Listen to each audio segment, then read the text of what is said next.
এখন থেকে আপনিও চাইলে কিন্তু আপনার একটা নর্মাল ফটো থেকে এইরকম একটি স্মার্ট ফটো তৈরি করতে পারবেন মাত্র এক ক্লিকে। তো কিভাবে করবেন জানতে হলে আপনাকে সম্পূর্ণ ভিডিওটা দেখতে হবে। আমি এই ভিডিওতে আপনাকে সম্পূর্ণ প্রসেসটা দেখাবো। তো সম্পূর্ণ ভিডিওটি দেখলে আপনারা কিন্তু আপনার যে কোনো ছবি দিয়ে এরকম একটি স্মার্ট ফটো তৈরি করতে পারবেন।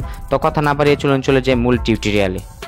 তো আমরা চ্যাট জিপিটি অ্যাপটা ওপেন করলাম, দেন এখান থেকে যে গ্যালারি অ্যাকাউন্ট আছে আমরা এটাতে ক্লিক করবো এবং এখান থেকে ফটো সিলেক্ট করব। দেন এবার এখান থেকে আমরা একটা ফটো সিলেক্ট করে দেবো, আমরা যে ফটোটি দিয়ে এরকম প্রোফাইল পিকচার তৈরি করব।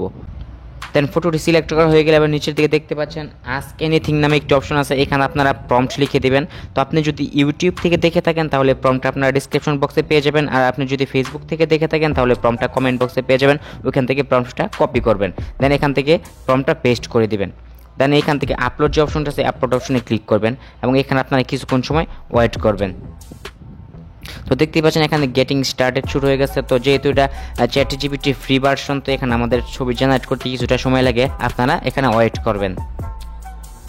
তো দেখতেই পাচ্ছেন এখানে কিন্তু আমাদের পিকচারটা জেনারেট হয়ে গেছে, কিন্তু এখানে একটা সমস্যা হচ্ছে যে আমাদের চেহারার ফেসটা কিন্তু চেঞ্জ হয়ে গেছে। তো আমাদেরকে এটা এখন ঠিক করতে হবে, তার জন্য এখান থেকে আমরা এই ফটোর উপরে ক্লিক করব।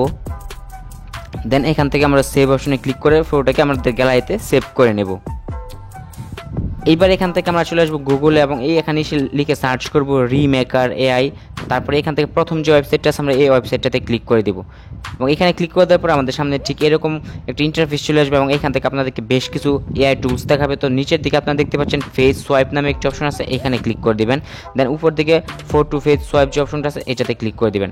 তারপর আপনার সামনে ঠিক এরকম একটি ইন্টারফেস চলে আসবে। দেন এইখান থেকে উপরে যে আপলোড ইমেজ অপশনটা আছে এখানে ক্লিক করে দিবেন। দেন এইখান থেকে আপনাকে চ্যাট জিপিটি যে ফটোটা বানিয়ে দিয়েছে সেই ফটোটা এখান থেকে সিলেক্ট করবেন। দেন এবার নিচের দিকে আপলোড সোয়াইপ ইমেজ, তো এখানে ক্লিক করবেন। তারপরে আপনার প্রথম যে ছবিটা দিয়েছিলেন চ্যাট জিপিটিকে সেই ফটোটা এখান থেকে সিলেক্ট করে দিবেন। দেন এবার নিচের দিকে চলে আসবেন এবং এইখানে আসার পর দেখতে পাচ্ছেন সোয়াইপ, তো এখানে ক্লিক করবেন। এখানে ক্লিক করে আপনারা এখানে কিছুক্ষণ সময় ওয়েট করবেন। তো এবার দেখতে পাচ্ছেন এখানে কিন্তু আমাদের ফেসটা পারফেক্টলি সোয়াইপ হয়ে গেছে এবং এখানে দেখে মনে হচ্ছে যে এটা একটা রিয়েল ছবি। তো এখান থেকে এবার জাস্ট ডাউনলোড অপশনে ক্লিক করবেন এবং এটা আপনার গ্যালারিতে সেভ করে নেবেন। এবার আপনি কিন্তু চাইলে আপনার এই ফটোটাকে আপনি যে কোনো জায়গায় প্রোফাইল পিকচার হিসেবে ইউজ করতে পারেন।